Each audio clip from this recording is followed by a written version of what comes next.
My name is Jim Mintz. I'm a professor of art here at Porterville College, and I am the coordinator of Chap, which is the Cultural and Historical Awareness Program. Chap was originated in 2002 to enhance awareness on campus and in the community for important aspects of our culture to which we may previously have had little or no exposure. Each year, members of Chap, including PC faculty, staff, and others, choose a theme for the events, and faculty are encouraged to integrate that theme into their courses and encourage student participation at the events. Additionally, events such as guest speakers, panel discussions, and exhibitions, and so on, are organized throughout the year, and these are all free and open to the public. So, the theme for this year, by the way, is the Anthropocene. Just thought I'd throw that in. It's not necessarily, what we're asking the panelists to talk about today, of course. They are here because we asked them to be in honor of Veterans Day. We're hosting this panel of veterans who are going to be talking about their experiences while serving in the military. Marilyn Pankey is the moderator, and there will be time for you to ask questions of the veterans after the presentation. So, in fact, we encourage it. Please. I or a student, probably me, will be at the door over here after the event to hand out proof of attendance for those who would like them for their classes and so on. Now, if you will please just take a moment and silence your cell phone and make sure that it won't get in the way of our presentation here. Thank you. All right, well, let's take it away, Marilyn. Grab this. May I just add that if you have a question during the presentation, you're certainly welcome to interrupt us, because this is a very casual kind of a panel discussion, and we'll be glad to direct it either to an individual or to the whole panel. But this is a wonderful week, and today, of course, is election day, and if you are eligible to vote, I hope you already have, but of course we'll do before 8 o'clock this evening. The other thing is that Friday we have a parade here in Porterville, as we do every year, and this year they're honoring the Vietnam veterans, which I'm sure a few of our panelists may have a few comments about. So without further ado, let us start with our panel, and I will have them introduce themselves and tell you a little bit about themselves, and we'll give you ample time to do that. Bill, tell us how you happened to get into the military, what branch you were in, and where you came from. Well, my name is Bill Flores. I was born and raised in Fresno. I entered the military in July of 1967. I was too young. When I got out of high school, I graduated when I was 17, so I had to wait a summer before I entered.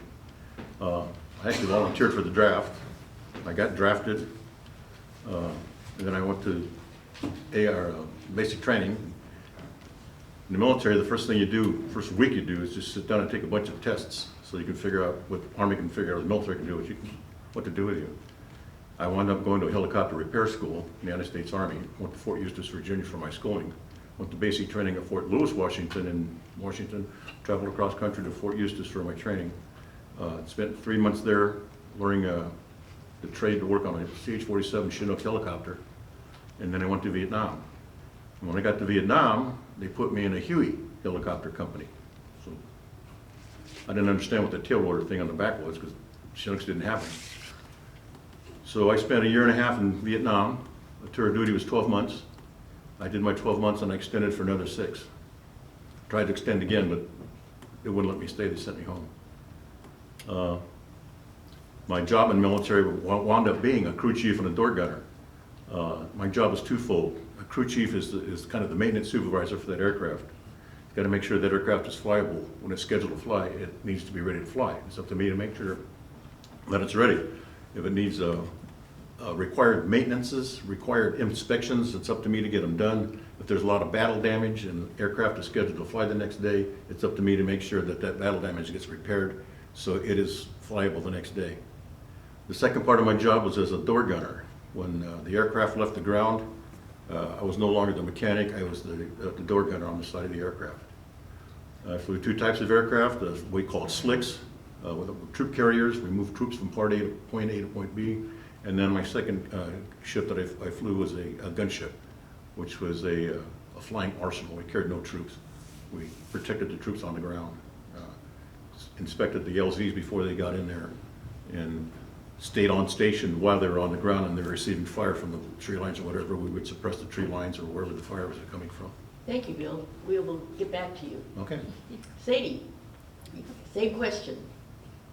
All right, so I'm Sadie Gomez. I'm from Strathmore, a little down that way. And I have only been in the military for 2 years. I didn't know what to do after high school. I knew I wanted something in the medical field.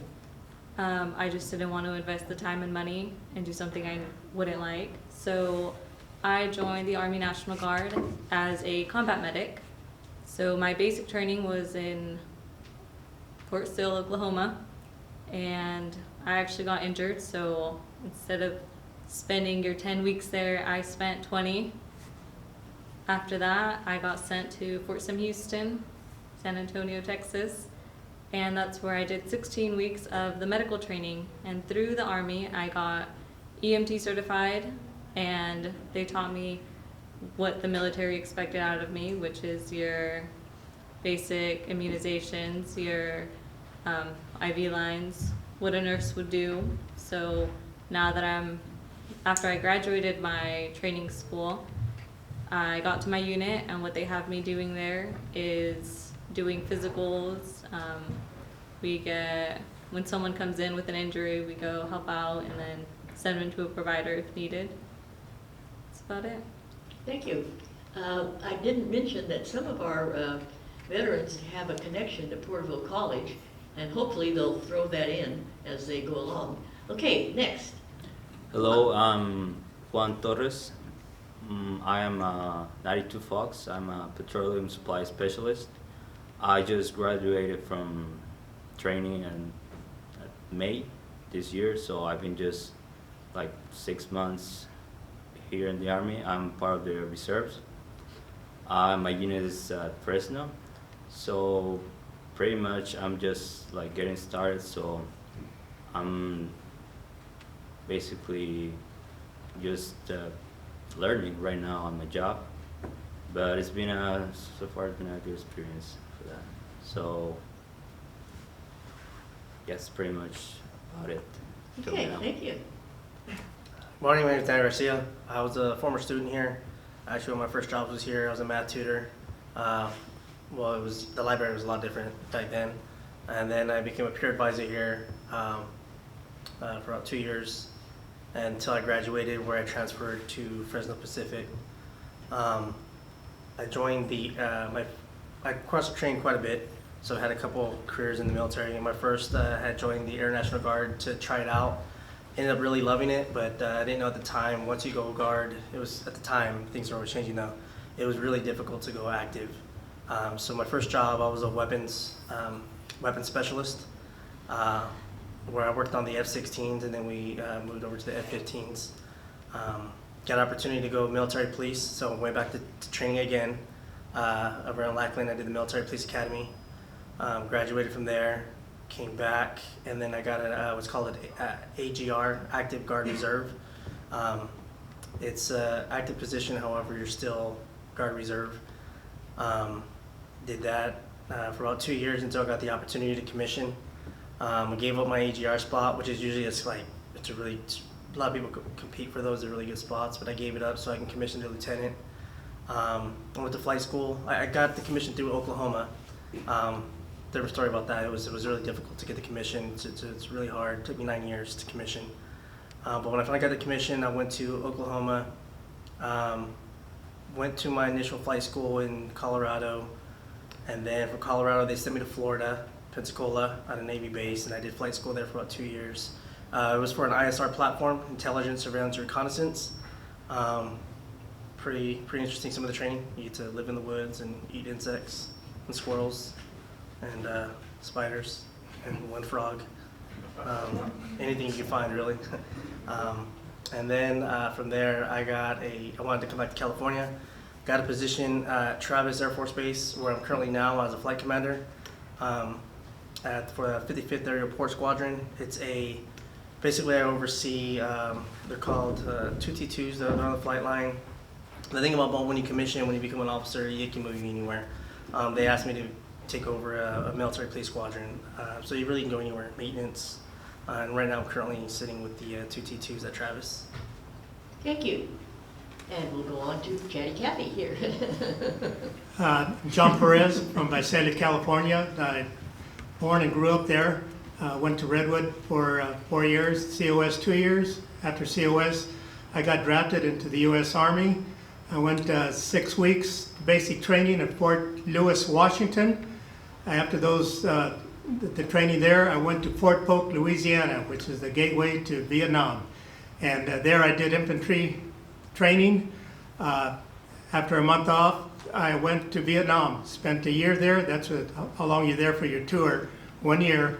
And I was infantryman out there in the Central Highlands, was basically about being up over here in the hills and mountain area there.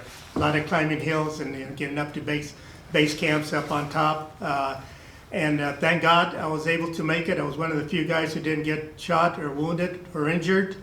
After that year was over, I spent 5 months back at Fort Lewis. Instead of being the trainee, I was a trainer there. And the majority of those people, the ones that were there, were going to be going to Vietnam.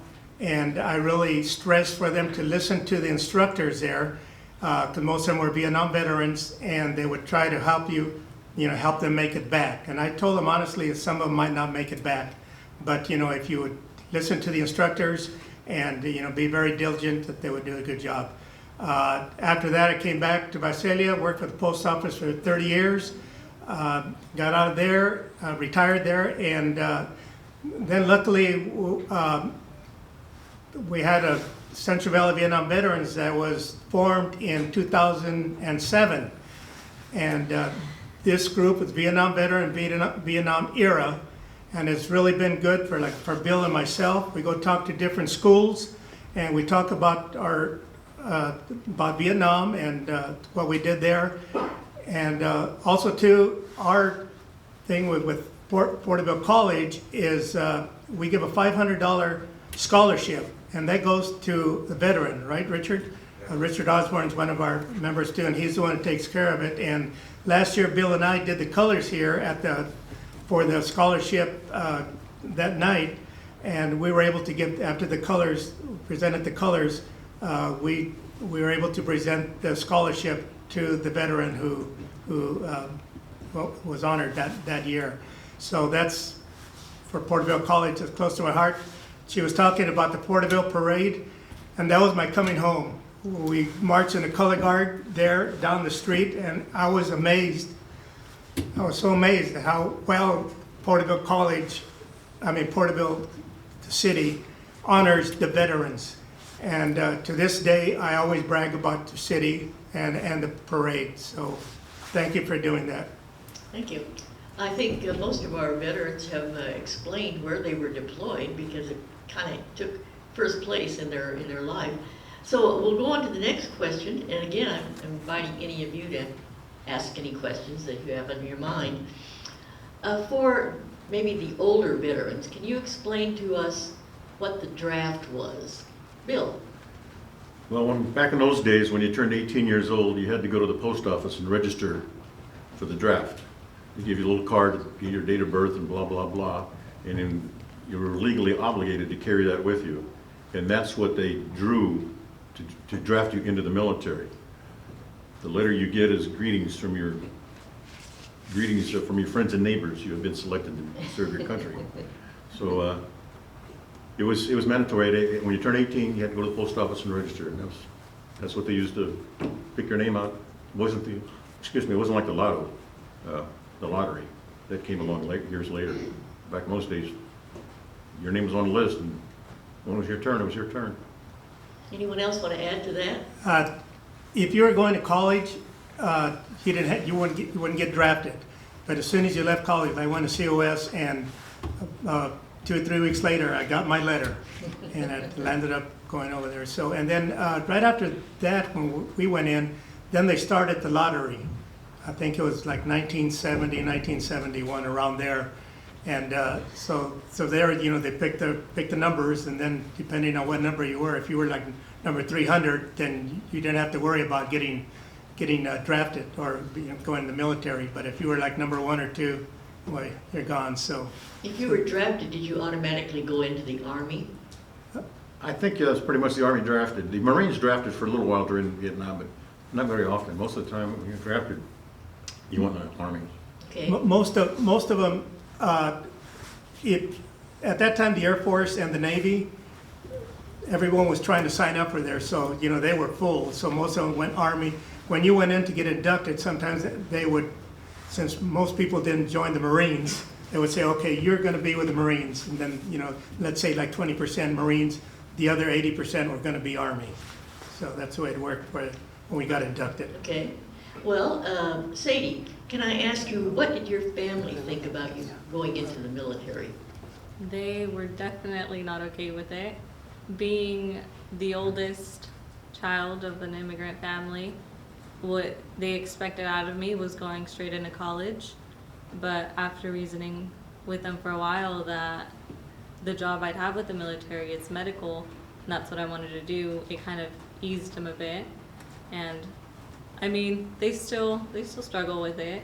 They're still kind of like, well, what if something happens and you get sent away? And I don't know. It just, being National Guard really eased them instead of going straight into active. Juan, do you have anything to add to that?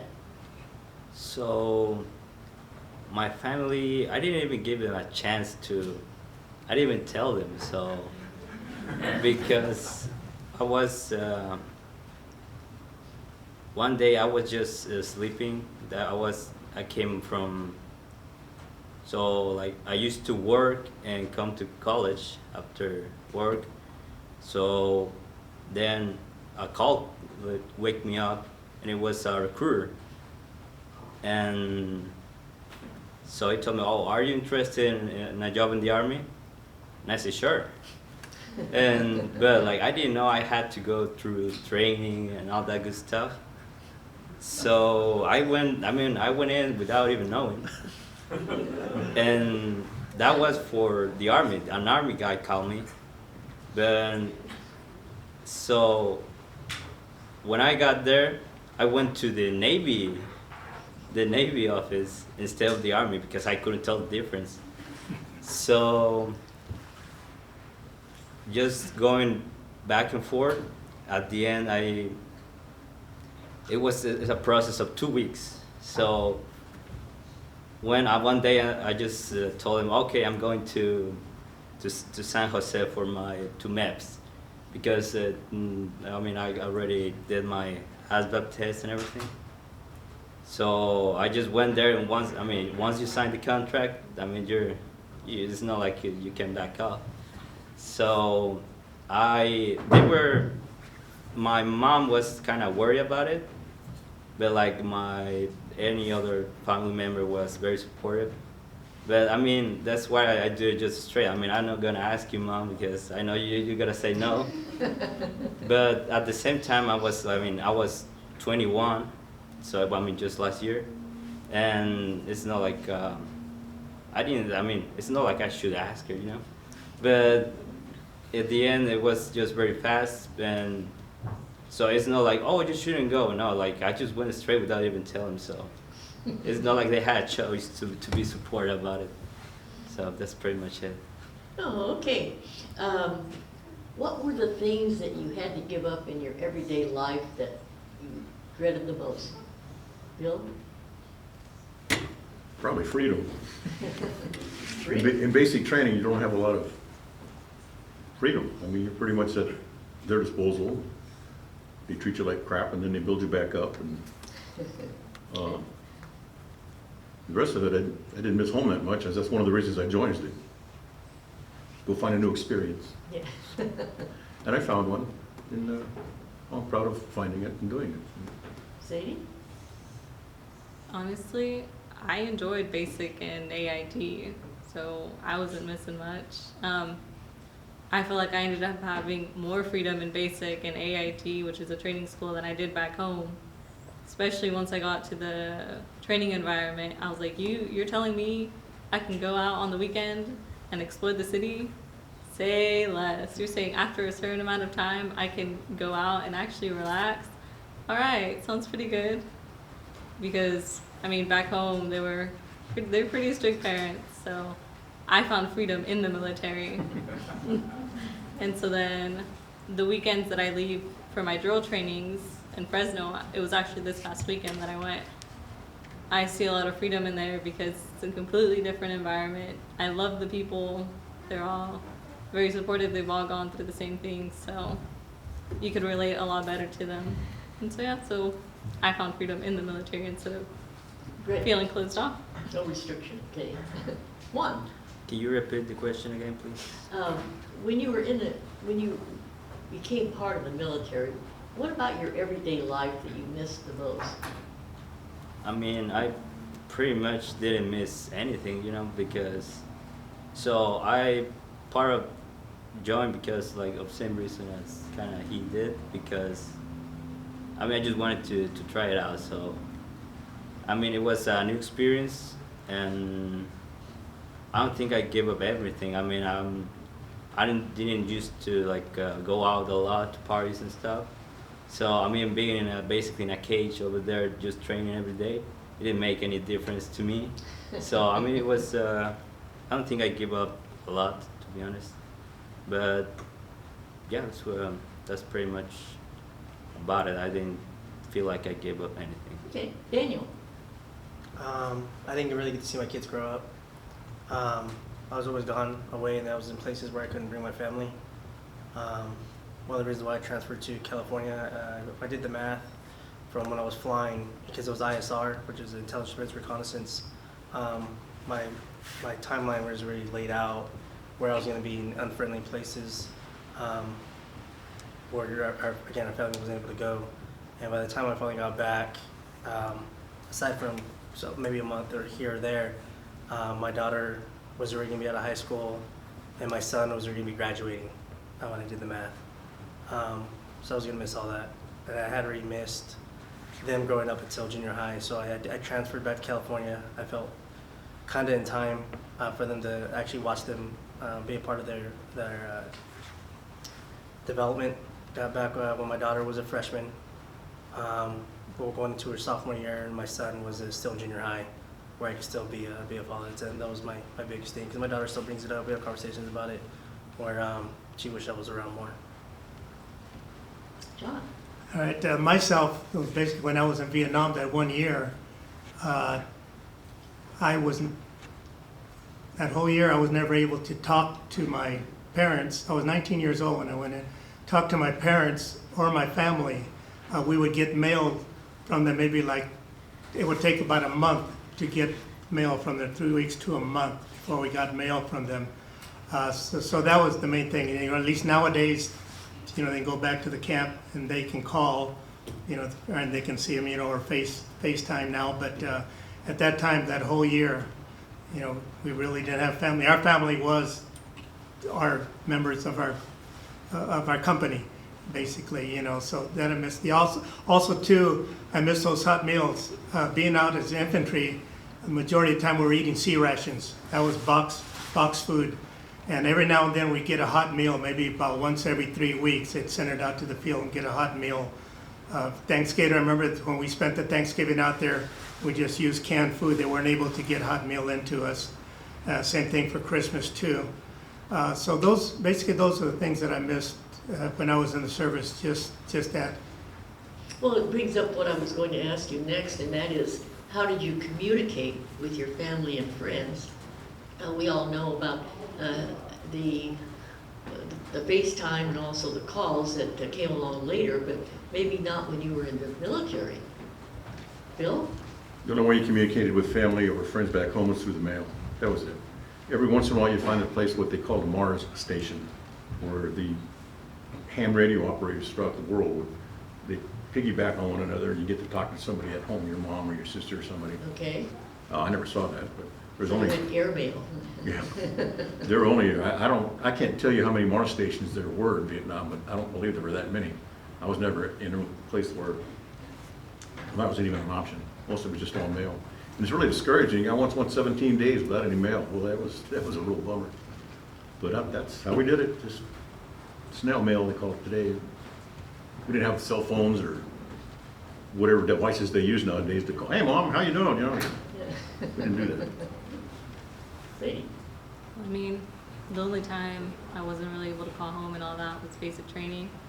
That was the 20 weeks I spent there. It was all through mail, and then even then, service was horrible. On the 1 day a week we'd be able to call home, so calls wouldn't go through.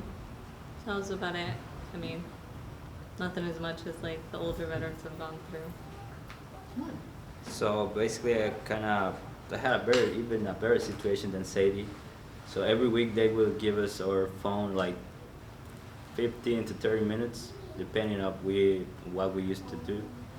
And I mean, I would just like call my mom. That was it. My mom would tell everyone else. But like, I never took the time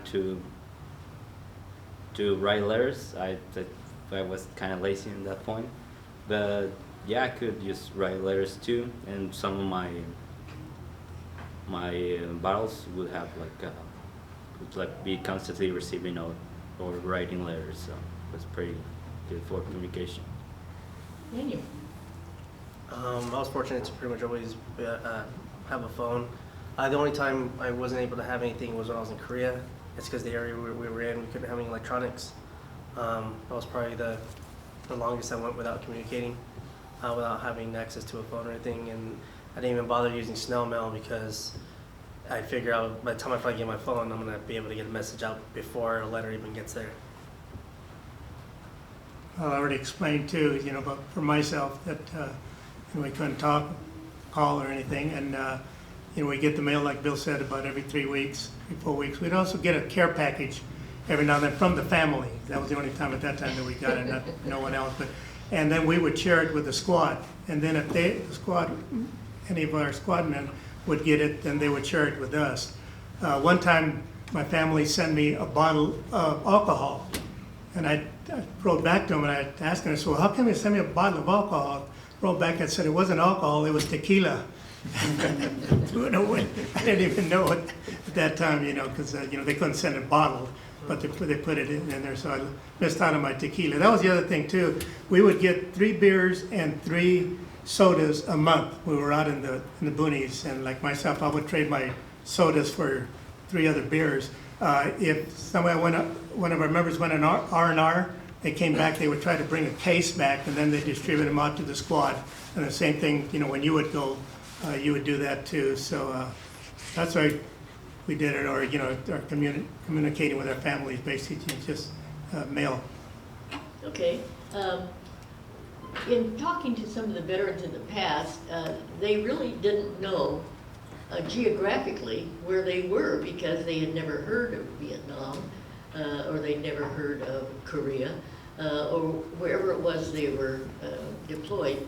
So did you have any experience being unaware of where you were? I was always in the fog. I had no idea where Vietnam was. I was, Okay. like I said, I was 18 years old when I went in. I was 19 years old when I got up when I went over there. I couldn't have found it on a map. However, once I did my time, I did a whole lot of studying. I read a lot of books, Yeah. magazines, and Was your family helpful in that regard? no, I just did it on my own. Because I wanted to learn what I was doing after the fact. But yeah, I had no idea where Vietnam was at the time. Sadie, have you had any experience with that? Since you haven't been out of the country. I Okay. can't really say I haven't really. But I've noticed that a lot of you have done a lot of traveling. I mean, you've been in different places, different states, you trained in different areas for different purposes. And that's something that maybe your fellow students didn't have the opportunity to do. But, you know, being in a place where you're unknown and it's unknown to you is something else. Anyone want to comment on that? Okay. When you were out of the military, what did your debriefing consist of, Bill? Debriefing? There was no such thing. They flew you home and dropped you off at the military base and said, see ya. The debriefing was a rude awakening from the population of this country that was, in my generation of Vietnam veterans. The awakening was the disrespect that was forced upon us, thrown upon us. Wasn't ready for that. Okay. We were disrespected, we were disregarded, ignored. That was my debriefing. I used to say the easiest way if you're at a gathering somewhere, and the quickest way to empty your room is to tell somebody, you know, I just got back from Vietnam. 10 minutes later, you're talking to yourself. Everybody's gone. They don't want to hear it. But I've since outgrown the anger. Like Bill said, when I got out, 12:01, I left Fort Lewis and I drove all the way home. Well, I went to sleep like off the road for like about an hour, and then made it to Stockton, and then the next day home. I had to come to a wedding, but they just said, "Okay, you're done." You know, that was basically it. Your And like 50 Bill bucks. was saying, the way we were treated, it basically took about 30 years for like myself to buy a hat saying I was Vietnam veteran, and all those years, my family knew, my sons knew, never asked Dad about Vietnam, never asked Dad about the war. And all those years, never talked. I coached a Little League, some basketball, and a couple of my coaches were Vietnam veterans. And we'd go out for beers after the games. Not one time did we ever talk about our service time.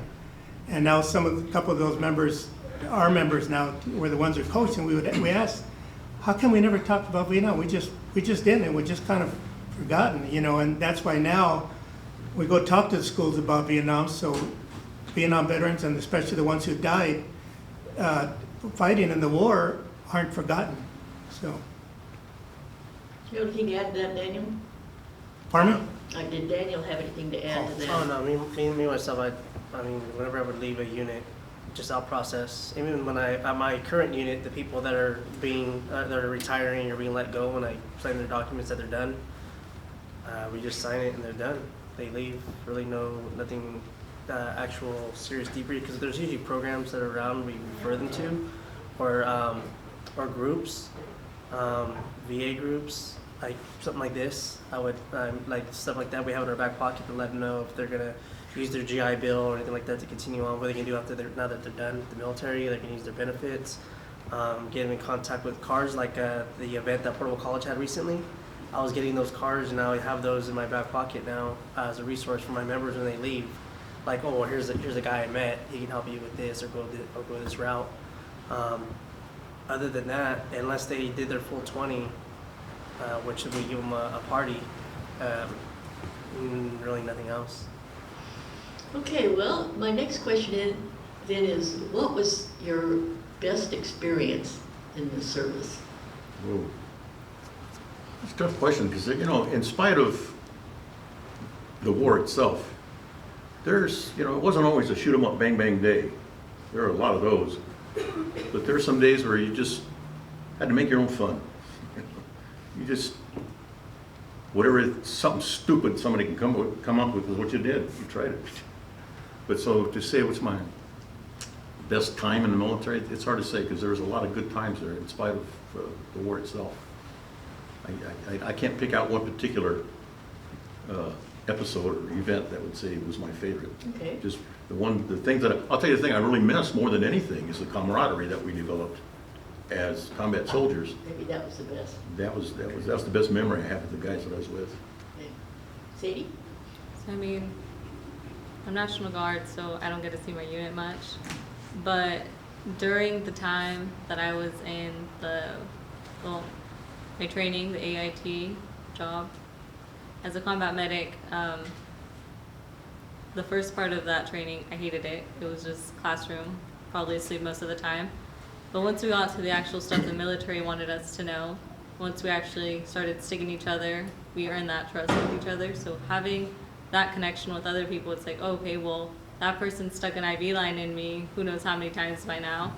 At that point, we'd be able to joke around, go to the barracks, and we just had fun. It was all right. Good. Juan? So at least one of the things that I liked the most was like get to know people from other countries, because during training you meet people like from everywhere. Like there was like people from Ukraine, people that used to live in Russia, like from Nigeria, Congo, France, like Costa Rica, Puerto Rico, Panama. It was good, South Korea, and even some Chinese people in there. But like there's just like they all stand there for the same reason, you know. And I think it's good to see that everyone kind of follows the same, even though we're like from different like regions. We just go in there kind of for the same reason at some point. Good. Daniel? More than anything, it's the people that we meet. I mean, you all embrace the suck together. That's really the number one thing. I mean, like my partner right here was saying, I still talk to people that I met when I was in Korea. I still talk to a Korean Marine that all of us were stuck in a cave together for no technology or anything, so you're kind of gotta get to know everybody. And those conversations you have, you're working like 15 days straight, 12, 16-hour days, and then sleeping on a cot in a dirty cave with spiders bigger than my head. Yeah, we get pretty close with each other, like really good relationships. I just had a conversation recently. Also, I still talk to people. A couple days ago, a guy I met in Texas, networking. I mean, you go through things together, like when I was in flight school. I talked to another friend of mine last month, we were in flight school together, about who puked the most when we tried doing a squirrel cage. It's when you fly, you piss off your flight instructor, they're gonna do a lot of things in the airplane to get you sick, and they're gonna make you throw up. But yeah, we talked about that, how far we were able to get in the squirrel cage, how many G's our body was able to take, and about like different people who had puke on their uniforms, stuff like that. Like, it sucked at the time, when you look back on it now, it's funny. For myself, there's really two things. One was a camaraderie, like Bill was talking about. When we were out in the field, on the boonies, call it, there was just that green uniform. There wasn't any color. There wasn't black, white, brown, anything. You know, they were your brother. So that was really good, you know, and you had a good bond with them at the time that they were there. The other thing that was really nice about it is when we were up in the fire bases, up in the hills, nighttime, everything was dark. There was nothing, because we were just looking for, you know, hopefully the enemy wouldn't hit us. And we could look up, there was any trees around the fire base. It was beautiful to see those stars and the moon on a clear night, you know, unless there was monsoons going on. But those nights, I mean, Vietnam is a beautiful country, you know, especially being out of the greenery up over there in the forest and, you know, the jungle. It was really beautiful out there, so that I kind of missed. You know, at that time I wasn't thinking about it, but now that I look back, those were nice moments. These days, women are given a lot of privilege to serve in the military in whatever. And I don't know if that affected your service, but you can comment on that if you wish. Well, back in those days when we were in, there were not a lot of women that even considered the military. The women that did they were nurses and they became officers once they entered the military. There was a lot of what we call donut dollies, high school or college graduate women that volunteered their time to go over there and entertain the troops. They'd go out in the field where John was, out in the middle of nowhere, flying in a helicopter and play bingo with you for an hour, just to cheer you up and, you know, keep your spirits up. And quite honestly, we used to call them round eyes. Sorry for the slang. But I saw a donut dolly once, all the time, 18 months I was there. So Fortunately, I was never injured. They didn't have to go to the hospital out of all the times of the hours that I have in an aircraft. So there just aren't that many of them around. Now they have the opportunity to get more involved. They're becoming leaders, officers, pilots, infantry leaders.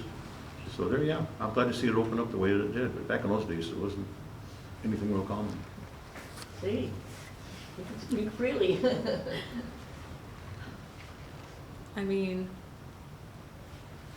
I don't know how to put it. I mean, in both trainings, I mean, obviously there was women in basic training and in my AIT, the job training.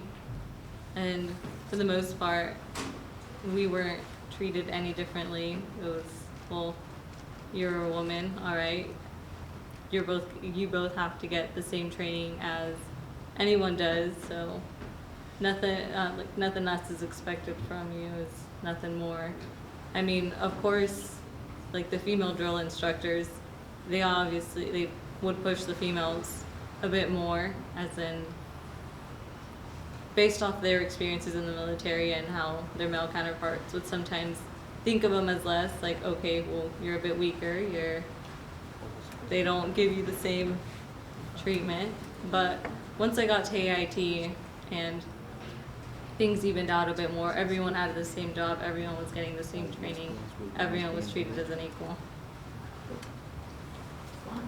Yes, so just to add into that, I think it was when we were during training until now, they push out a lot equal opportunity, so everyone gets the same.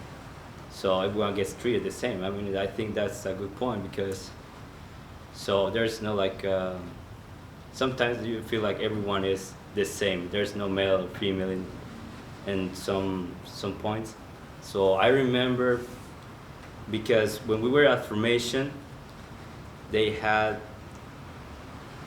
the PG. The PG was the boss, let's say, it was the one who, like, the leader of the squad, let's say it like that. So the PG was in front of the formation. So there used to be 4 formations, four squads, and I was part of 3rd squad, and so I look to 2nd squad, and I see 2 girls dancing, and I look front, and then I look back, and they are doing push-ups, and I say, what the hell are they doing? But like what happened was that a drill sergeant saw them dancing. Now they were doing push-ups, so I think that was a good moment for equal opportunity to see like everyone gets the same, regardless what they do. So that was my experience with that. Okay, Daniel. I've had quite a number of female commanders, so it's pretty common now. Definitely when I was in flight school, a lot of female pilots, which I'm actually grateful for, because of having females in the flight school. Yeah, I didn't stand out when I had to get a cushion for my seat, because they said they had brought it in because they changed a lot of the measurements for the aircrafts, which helped me out quite a bit, because I'm not very tall. Also, what George was saying about the equal, when I did SEER, and I know for sure they had to do SEER. You guys went to Vietnam. They probably had to do it worse than we did. But in SEER, you basically have to learn how to take a punch. And you're lined up and you're getting hit, and the females, everybody's equal. They're getting hit just as much. And then, like, looking back on it now, after they had given us a good little, they tuned us up. We were in our little work cell, and then me and this other female, her mostly because she was female, they tend to go out to the females more, and me because I was the smallest one. We were both really, really gassy, and we couldn't figure out why I was embarrassed to say anything. I didn't know at the time she was embarrassed to say something, but we were just so gassy. And finally I said something, like, apologize because we're confined in here. And she said the same thing, and the guys pointed out, well, yeah, you two were getting gut checked more than anybody else. We just kept getting hit in the gut, me and her. And yeah, that's what my experience, that's my memory now. Whenever there's when we go somewhere, a location that seems going to be a little, like, unfriendly, like I already know. I've seen it. I already watched them. All the women, they get the same beating as the rest of us. Well, luckily, we didn't have to go through that, did we, Bill? We called Sears. We didn't get hit, yeah. Oh, for sure. Hit, yeah, we didn't. I we remember didn't going get to the hit. gas. We didn't get hit that way. Yeah, we had gas, centrifugal sticks. We do it, but yeah, being out in the boonies, I never saw any female soldiers, and I can't remember really the nurses. 'Cause I never got shot or hurt. Where I had to go, as Bill said, to a training station, and our medics were soldiers, that were up there with us. So, yeah, I mean, and I'm all for it. Equal opportunity. Well, now you read about women that are generals and captains and so Yeah. forth, so obviously they've been in the military for some time and had to scratch their way up. So, yeah, it just took a long time to get official. Well, I asked you what were your best times in the military. Now let's flip it. What were your least favorite times in the military? When I was flying, every morning we have what we call a 4 o'clock wake up. That's bad. Every morning we were awake at 4 o'clock in the morning, and at precisely 6 o'clock, we had 10 aircraft and 4 gunships taking off from the runway at the same time. So it was a 4 o'clock wake up and a 6 o'clock takeoff. I did not mind the 6 o'clock takeoff so much, but I really hated the 4 o'clock wake up. That was, when I got out of the military, I told myself, I'm gonna have a job, I'm gonna find me a job where I don't have to get up early in the morning. Now, that didn't really work out that well. Any job I ever had, you had to get up early in the morning. But yeah, the thing that I really liked the least was getting up at 4 o'clock in the morning. Because you gotta, in that time, that 2-hour time, you have to go eat breakfast, or the gunner would go get your C rations, and I'd be up on the aircraft doing my pre-flight. Pilot up there doing his pre-flight, everybody's working on the aircraft, the gunners, the armament guys are setting up the miniguns and the rockets, making sure those are all set to go on the gunships, and gunners on the slicks were checking their machine guns. They're in 60s, making sure they were functional. And we get in there and we test fire everything. But, yeah, that 4 o'clock wake up, I still remember that. I hate that. That's a bad memory. Did you have a least favorite time? I mean,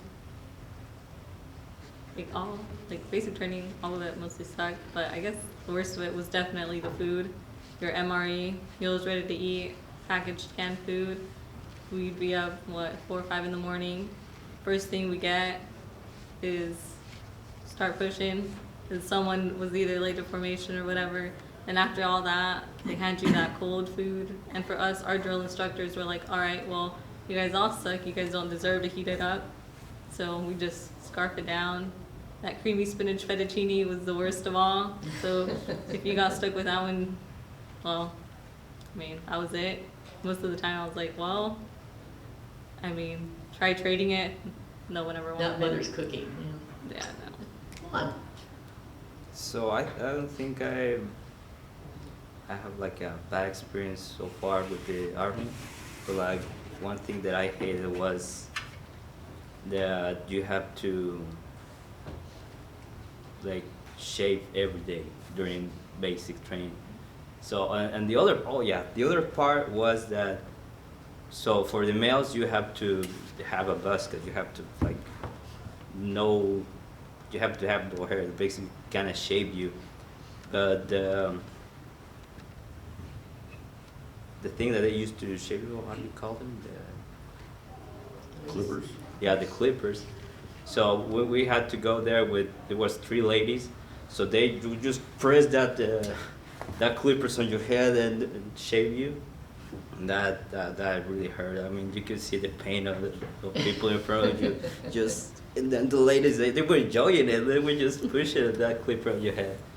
But I think that's pretty much for me. It was the worst part. Daniel. MREs. It's the worst, yeah. I mean, I'd rather eat the squirrels. Yeah. For me, it was every night we had to pull some kind of guard duty. I mean, we would hunt during the day, hunting, going from hill to hill looking for the enemy. Not every day, but we'd set up sometimes in a hill for the fire base, and then we'd send out patrols that you go out maybe 1 mile or 2 miles or ambush patrol. You stay out with four of us would go down there, and then we'd have to pay like 2 or 3 hours guard duty, and it's pitch dark, and like I said, you're out there in it's jungle area, and you're waiting, you're just listening, hoping the enemy's not coming up on you, and then it starts raining. It pours. Monsoon's area over there, Vietnam is monsoon area.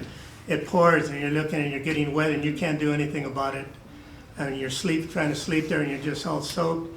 Okay, and then you get up and you go back to your base camp, or to the fire base, and they say, okay, packed up, we're gonna go. So you eat, and then you go, and you do the same thing that day. Sometimes you'll be able to do perimeter guard, but yet you still have to pull that 3 hours every night.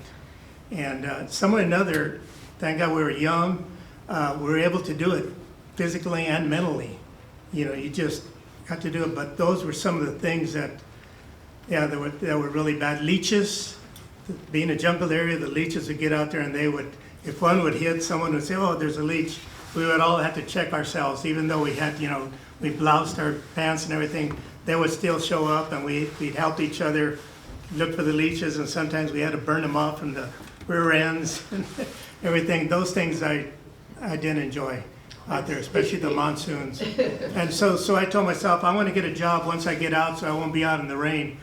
So I became a letter carrier, and I was still delivering out in the rain. So now I try to stay out of the rain as much as possible. Let me turn to the audience for a moment. Do we have any questions that you would like to ask our veteran panel here? I mean, they pretty much covered everything, but yes. Daniel, how long have you been in the service? 13, going on 14 years. Have you seen many changes between when you first went in to now? Yeah, a lot. There's things changing all the time. Even when I was when I got my commission during OTS, in mid OTS officer training school, they're already making plan changes for the next school coming in. While I was in basic, things that were already in plans for changing. While I went out, when I went back to go visit the school, the basic military academy, or basic military school, they had made drastic changes. Major. The whole philosophy has changed from even cussing. Can't cuss anymore. Of course, they can't put hands on you anymore. Now it's they have to have a certain distance. When I went back to visit, I was surprised because I saw people have phones. Back then, couldn't have phones. They changed the idea was, when I talked to one of the drill instructors, the idea is the philosophy changed to train members in that the drill instructor has said that with what they're learning, they provide everything up front to the members going in. That way they can punish them by taking things away. When I was in, I'm sure it was gonna be different with you guys. It was, you had to earn something. I remember we couldn't even drink. I couldn't take my eyes off the back of the other guy's head. I was so intimate with the other guy's head. I knew every single follicle, every crevice, every line, because you had to earn the right to have your eyes wander. That was a big deal. Because if they saw your eyes wander, oh, everybody's gonna push. Earn chocolate milk, that was a big deal. I mean, another drill instructor saw one of our guys drinking chocolate milk, and they were on him, and they're like, no, he earned it. They had to talk to our drill instructor because he earned it just to drink chocolate milk. We had to earn things in order to receive it, whereas now it's the other way around. And they have a whole study for it and everything. I don't know too much detail about it, but I know that when I was talking to them, that's what's changed. That thing has changed, but I wouldn't be surprised again today something else has changed. What do you think that change in that philosophy? When I went to Military Police Academy, we saw a lack of discipline with the incoming members, big time, where I was surprised. Our instructor, when we had talked to him, had said that there was an issue that they were having. Again, this was years ago, so things might have changed by now. That they had to implement on their own, that schoolhouse for the Military Police Academy, additional training sessions to reinstate discipline. A lot of talking back to superiors.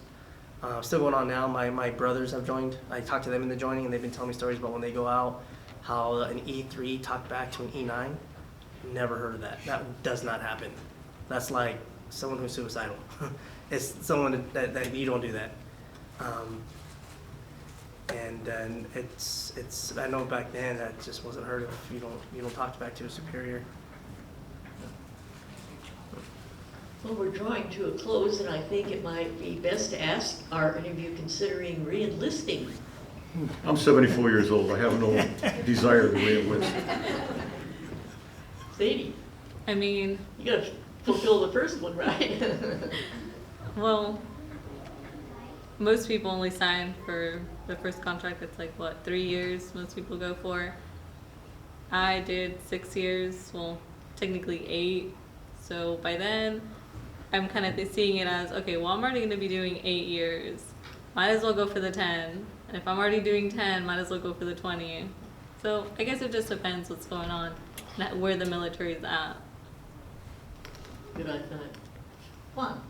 So I'm just getting started, so it depends. I think by the end of my contract to see how it goes. But so far, I've been liking this army life, say it like that. Once your hair And- grew back. Yeah. But yeah, it's just so far it's been good. So I think, I mean, I hope it still the same by the end of my contract, and probably I will re-enlist. Wonderful. Daniel? Definitely. I plan on doing at least 30 years. I really enjoy it, especially what I'm doing now. Even with the changes that have been going on, there's a lot of good coming out of it also. Discussions we've been having about how we're going to implement more of the populace into the military, particularly because of the way things are changing and interacting with other countries, computers, hacking and as such. It's pretty interesting, the developments that are coming out, and I definitely enjoy seeing it happen and being a part of it. Wonderful. Of John? course, like Bill said, you know, we're a little old. My service now is my marriage. So she's my boss. So she's my general. Okay, any more questions? Yes.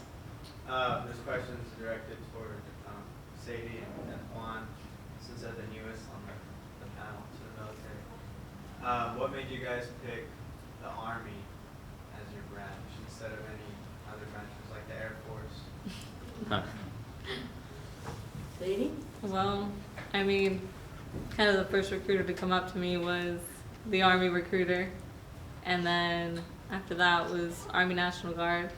And I was like, well, I mean, I still want to do school. And I didn't really look much into the other branches. I was like, well, this one sounds pretty decent. So here we go, I guess. Juan? So pretty much I think Army recruiters are very active when it comes to looking for new recruits. So, I mean, I almost joined the Navy without even knowing. So, I think I joined also because as right now for reserves. So I was looking at my career path, and I was saying like, okay, if I go to the Army, maybe I can get more like benefits, like for school and stuff. Now that once I'm done with my training, I can go, because I've been here in this United States just 3 years. So now I'm a citizen. So just, I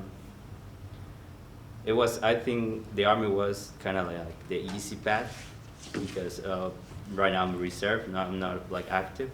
So as member of the reserve, I can keep going with my life outside as a civilian and just do my stuff. Well, Daniel, anything to add to that? I was in the, that time when you got drafted, you went in the Army, it was only for 2 years. If you enlisted, I think it was, Bill, with 4 years? 3 years though. 3 years at that time, you know, if you went Air Force and Navy. So that was a good part about going in the Army. I mean, if you got drafted into the Army, it was just a 2-year service time. So, Yeah, I had an uncle that served in World War II, and then it was, you were there until For the the duration. war, the duration, until the war was over. yeah, that was good about us. We had a 1-year tour. Now, Bill extended. I didn't extend. They told me if I wanted to extend, they'd make me a platoon sergeant. That was a good part about being in Vietnam, especially infantry. You made rank pretty quick. I was a sergeant, I think, after 13 months. Wow. And in the 14th month, then they told me they'll make me platoon sergeant. And I said, what would I have to do? I said, well, once this tour is over, you come back to Vietnam and have your own platoon. And I told him, no, thank you. So, Well, let's cheer our veterans on and thank them for their service.